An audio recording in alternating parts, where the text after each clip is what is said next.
حضرت ابراہیم علیہ السلام نے خواب دیکھا، اور خواب یہ آپ نے فلسطین میں دیکھا، اور خواب یہ تھا کہ میں اپنی سب سے پیاری چیز کو راہ خدا میں ایثار کرو، ذبح کرو۔ تو سوچا کہ اس وقت مال بہت عزیز ہے، تو انہوں نے اونٹ ذبح کیے، لیکن وہ خواب مسلسل آتا رہا۔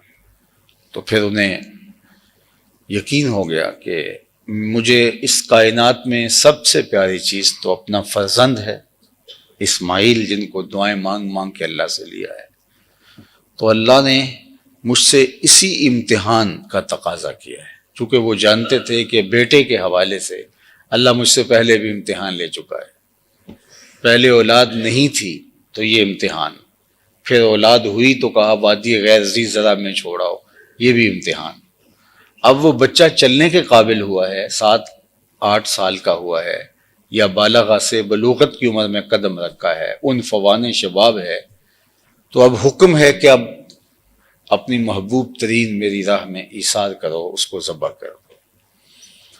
تو وہ فلسطین سے چلے، ہاتھ میں چھری لی، رسی لی، اور بیٹے کے لیے کچھ اور سامان لیے، اور یہاں سفر کرتے ہوئے مکہ المکرمہ پہنچے، اور اپنی زوجہ سے کہا کہ بیٹے کو تیار کر دو، ہم نے دوست کی دعوت پہ جانا ہے۔ خوش نصیب، خوش خصال، فرما بردار، اطاعت و انقیاد کی پیکر حضرت ہاجرہ سلام اللہ علیہا نے حکم کی تعمیل کی۔ اللہ اکبر! حضرت اسماعیل کی کردار سازی میں جو بنیادی کردار آپ کو نظر آتا ہے وہ حضرت ہاجرہ کی تربیت ہے۔ ماں بیٹے کو باپ کا ادب سکھاتی ہے۔ یہ ممکن ہی نہیں ہے کہ ماں بیٹوں کو، اولاد کو باپ کی محبت نہ دے رہی ہو بلکہ مخالفت کر رہی ہو تو وہ اولاد تربیت پا جائے۔ گھر ٹوٹ جاتے ہیں، خاندان بکھر جاتے ہیں۔ بالخصوص خواتین کو یہ میری بات سننی چاہیے، یہ ممکن ہی نہیں ہے۔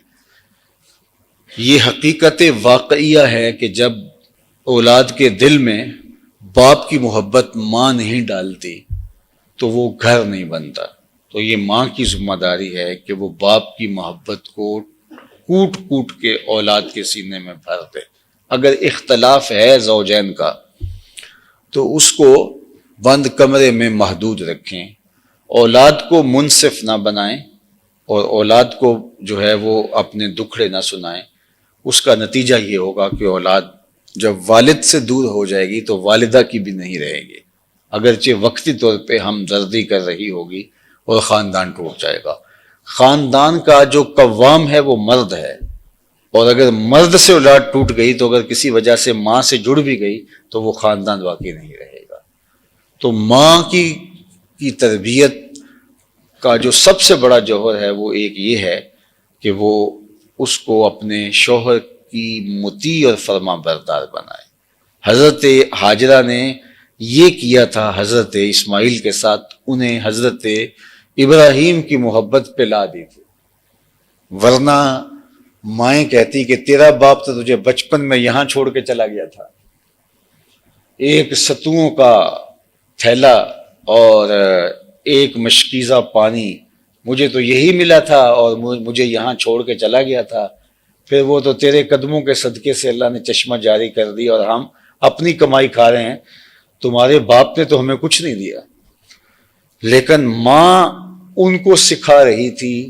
اقبال نے جو کہا تھا یہ فیضان نظر تھا یا کہ مکتب کی کرامت تھی، سکھائے کس نے اسماعیل کو آداب فرزندی؟ وہ ہاجرہ تھی جنہوں نے آداب فرزندی سکھائے۔ یہ فیضان نظر تھا یا کہ مکتب کی کرامت تھی، سکھائے کس نے اسماعیل کو آداب فرزندی؟ تو وہ آداب فرزندی سیدہ ہاجرہ نے سکھائے تھے، اور انہیں بتایا تھا کہ تمہارا باپ وقت کا امام ہے اور اللہ کا خلیل ہے۔ اور یہ جو رویہ تھا کہ ان کو چھوڑ کے چلے گئے تھے، یہ حضرت ہاجرہ جانتی تھی یہ حکم الہی کی وجہ سے ہو رہا ہے، لہٰذا اس پر بیٹے کو باپ کی مخالفت میں ابھارا نہیں ہے، بلکہ جو ہے وہ مطیع اور فرما بردار بنایا ہے۔ اللہ اکبر!